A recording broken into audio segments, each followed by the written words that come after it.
Tony. What? What did I do?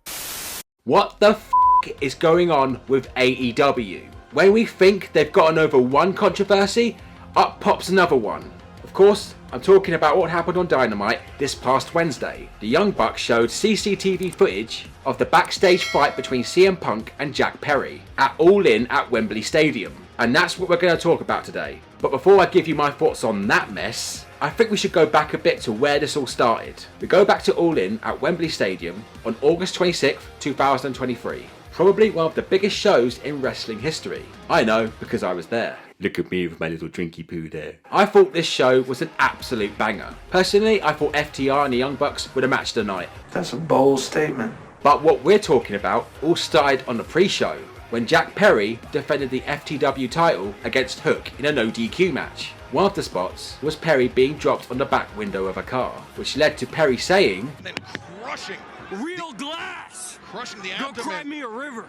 apparently agents, producers and of course CM Punk don't want him to use real glass. But Perry ended up ignoring them, and CM Punk confronted him after the match, and a tussle broke out between the two. Shortly after, Punk was fired and Perry was suspended, with AEW President Tony Khan addressing the fans saying he feared for his life. But that was all 8 months ago. CM Punk is back with WWE and AEW is still rolling. So it's all over now, right? No! At the beginning of WrestleMania week, CM Punk did an interview on SBN. He said whilst he didn't regret working with AEW, he was fed up with the way things were run in the company and had issues with Tony Khan himself. And he also talked about the fight. He said he got Perry in a headlock at one point and shouted at Khan saying he quit. He had the match with Samoa Joe and Perry left the stadium. That interview didn't sit well with Khan, so he decided to clap back. And now we're here on the April 10th episode of Dynamite. Matthew and Nicholas Jackson planned to show the footage on TV, which they actually did to many people's surprise. Okay, so let's break this down, shall we? Jack Perry is there after his match with Hook, and Punk comes up to him. There's no audio, so I have no idea what's been said. Well, I guess something mean was said, so Punk did shove Perry. Perry went for a takedown, and Punk did get him in that headlock. Samoa Joe and Jerry Lynn stepped in to break it up, and it did look like Punk made a swing at him. I might be wrong, but that's what it looked like to me.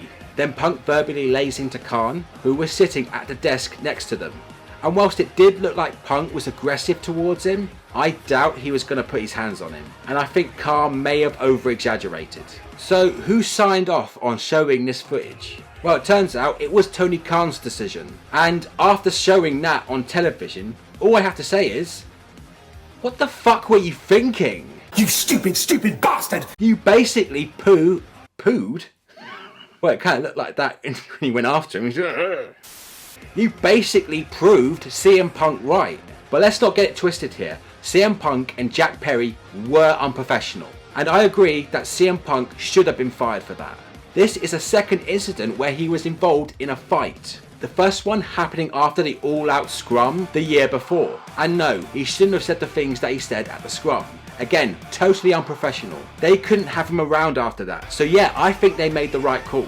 What he actually did here was show backstage drama on a pro wrestling show, where we watch pro wrestling, where we suspend our disbelief and get lost in a storyline. What they did here was expose the business. Look, I know, it's not the 1980s anymore. Everyone now has a really good insight into the world of professional wrestling. We've got journalism and documentaries, which tell us tales of behind the magic, but sometimes show the grim realities of professional wrestling. I have nothing against that. In fact, I think it's a massive positive, and I love professional wrestling even more because of it. But when we watch a pro wrestling show, we expect pro wrestling.